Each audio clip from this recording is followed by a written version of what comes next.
आपको पता होगा साथियों कि सवर्णों के लिए 10% आरक्षण की सुविधा प्रदान की गई थी। यह संविधान की धारा 103 में संशोधन के माध्यम से प्रस्तुत किया गया। जरूर मिलेगा, इलेक्शन वाला बात है और सरकार चाहती है कि मैं इलेक्शन जीत। सवर्णों को यहां पर अगर केंद्र में अगर 10% का आरक्षण मिला तो बिहार में 5% क्यों नहीं मिलेगा। मैंने आपको तो बता दिया साथियों कि शिक्षा मंत्री का बयान है कि 5% का छूट जो है ना ईडब्ल्यूएस वाले को बिहार में मिलेगा तो मिलेगा ही, आप लोग घबराइए मत। जय हिंद साथियों, कैसे आप सभी। आशा करता हूं आप सभी खुश होंगे, स्वस्थ होंगे, मस्त होंगे। जी हां साथियों, आज मैं जो वीडियो बनाया हूं ना, वह कई अभ्यर्थियों ने मैसेज के माध्यम से, कमेंट के माध्यम से इस वीडियो को बनाने के लिए मजबूर किया था। समझिएगा, आपको पता होगा कि मैंने ईडब्ल्यूएस से संबंधित वीडियो में कई बार चर्चाएं की, पिछले कई वीडियो में मैंने चर्चा किया था, लेकिन आज प्रॉपर रूप से स्टूडेंट की मांग पर मैंने खास तौर पर यह वीडियो बनाया है। आपको पता होना चाहिए साथियों कि ईडब्ल्यूएस जो है ना साथियों होता क्या है और इसके बारे में क्या सच्चाई है सेंट्रल लेवल पर और बिहार राज्य में 7th फेज जो बहाली आने वाली है उसमें इसका कैसा मापदंड रहेगा। तमाम बातों पर मैं भी चर्चा करूंगा। पूरे सेंट्रल और बिहार के दृष्टिकोण से मैं आपको समझाने वाला हूं, आप गौर से देखिएगा। साथियों, एक तरफ मैंने सेंट्रल लेवल पर चर्चा किया, दूसरी तरफ मैंने बिहार लेवल पर चर्चा किया। साथियों, आपको पता होगा कि ईडब्ल्यूएस का फुल फॉर्म क्या होता है, तो इकोनॉमिकली वीकर सेक्शन। जी हां साथियों, वैसे कैंडिडेट जो कि जनरल कैटेगरी से आते हो और उनका सालाना इनकम 8 लाख से कम हो, यानी कि वे आर्थिक रूप से पिछड़े हो साथियों, गरीब हो, उन लोगों के लिए साथियों ईडब्ल्यूएस आरक्षण सरकार ने सुविधा प्रदान किया है। तमाम बातों पे मैं चर्चा करूंगा, वीडियो को स्किप मत कीजिएगा, शुरू से अंत तक देखिएगा। साथियों, मैंने आपको बताया क्या कि जो जनरल कैटेगरी में गरीब होते हैं ना, उनके लिए ईडब्ल्यूएस का सर्टिफिकेट बनवाना पड़ता है। दूसरी नंबर बात क्या है, सुप्रीम कोर्ट ने इस पर फैसला क्या किया था, सेंट्रल लेवल पे मैं चर्चा कर रहा हूं, पहले इसके बारे में पूरे डिटेल्स जान लीजिए। देखिए साथियों, 2019 में प्रधानमंत्री नरेंद्र मोदी की सरकार के समय आपको पता होगा साथियों कि सवर्णों के लिए 10% आरक्षण की सुविधा प्रदान की गई थी। आपको यह भी पता होगा कि यह आरक्षण सरकारी नौकरी में और कई शिक्षण संस्थान जो सेंट्रल लेवल पे है ना, उसमें एडमिशन के तौर पर 10% आरक्षण के लिए यह सुविधा प्रदान की गई थी। आपको पता होगा कि यह संविधान की धारा 103 में संशोधन के माध्यम से प्रस्तुत किया गया था, पर कुछ समय के बाद यह याचिका जो है ना कोर्ट में चला गया। समझिएगा, कुछ लोगों ने इसमें विरोध किया कि नहीं, हर कैटेगरी में आरक्षण मिलना चाहिए, नहीं तो आरक्षण को समाप्त किया जाए, सबको एक लेवल में लाया जाए, क्योंकि हर कास्ट में गरीबी है। जब साथियों सुप्रीम कोर्ट का फैसला आया तो सुप्रीम कोर्ट ने साफ तौर पे कह दिया कि ईडब्ल्यूएस का जो 10% का आरक्षण जो दिया गया है सरकारी संस्थानों के माध्यम से, वे सभी रहेंगे, इसमें कोई बदलाव नहीं होगा। ये तो रहा सुप्रीम कोर्ट का फैसला। चलिए, उन कैंडिडेट को जो कि ईडब्ल्यूएस कैटेगरी में आते उनको बहुत बड़ा सुप्रीम कोर्ट ने राहत दिया, ये बहुत अच्छा किया साथियों, ठीक है।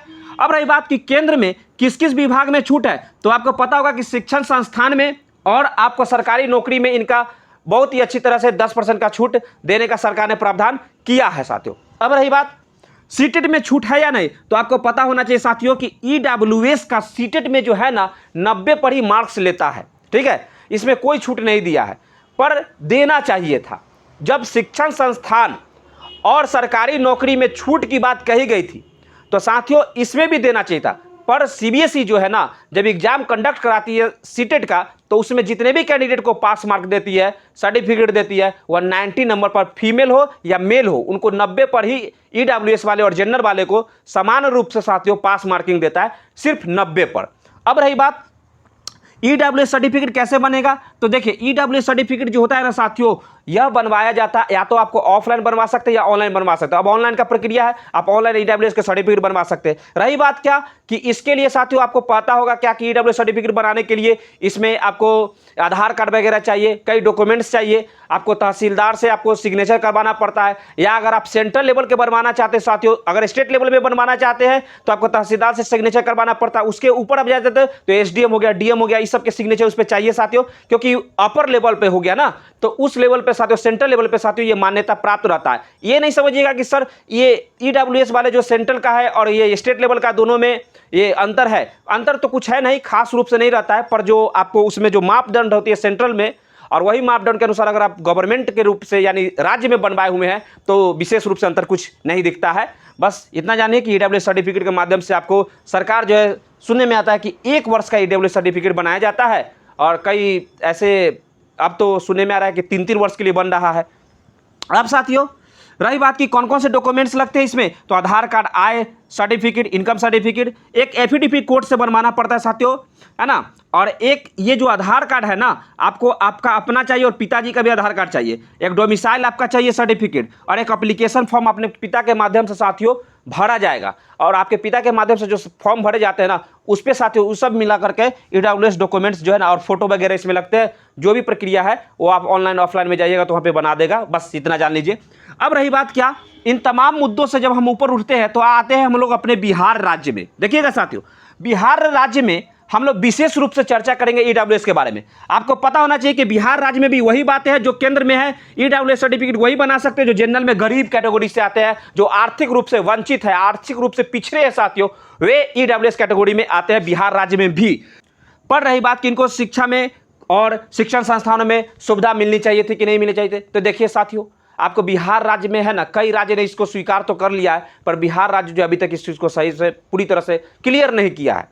समझ में आ रहा है, बिहार में हर नेताओं का अपना ये आप तो समझ ही रहे हैं क्या क्या अपना ढंग है, रवैया है। तो तमाम बातें हैं साथियों आपको शिक्षा बनने के लिए और शिक्षण संस्थानों में। पर रही बात कि शिक्षक का मेन मुद्दा उठ रहा है, तो याद रखिएगा हमारे जो शिक्षा मंत्री है ना, इनका बयान आया था साथियों, चंद्रशेखर जी का, प्रोफेसर चंद्रशेखर जी का बयान आया था कि जब नोटिफिकेशन आएगी ना तो 5% की आरक्षण जो कि कही गई है, सरकार के माध्यम से कही गई, कोर्ट के माध्यम से कही गई है कि ईडब्ल्यूएस वाले को बिहार में 5% का आरक्षण मिलेगा, ये जरूर मिलेगा। पर रही साथियों, जब 7वां चरण का नोटिफिकेशन आएगा तब तक आपको वेट करना पड़ेगा, इस बात को ध्यान में रखिएगा, आपको वेट करना पड़ेगा।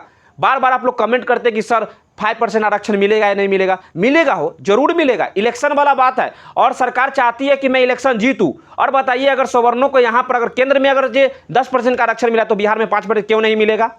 देना चाहिए सरकार को और देगी, घबराइए नहीं, बस वेट कीजिए थोड़ा सा। रही बात सीटेट में क्या छूट है, तो देखिए भैया, सीटेट में जो है ना, आपको पता होना चाहिए कि आपको सेंट्रल में सीटेट में 90 पर फीमेल और मेल दोनों को लेता है पास मार्क, जबकि बिहार में साथियों महिलाओं को आरक्षण है 82 नंबर पर ही। ईडब्ल्यूएस में अगर वे लाते, ईडब्ल्यूएस कैटेगरी के महिला अगर 82 नंबर लाते सीटेट में तो पास समझे जाते हैं, ठीक है। जबकि पुरुष के लिए साथियों, मेल वर्ग के लिए साथियों 90 नंबर लाना ईडब्ल्यूएस वाले के लिए सीटेट में अति आवश्यक है, बिहार राज्य में भी, इस बात को याद रखिएगा।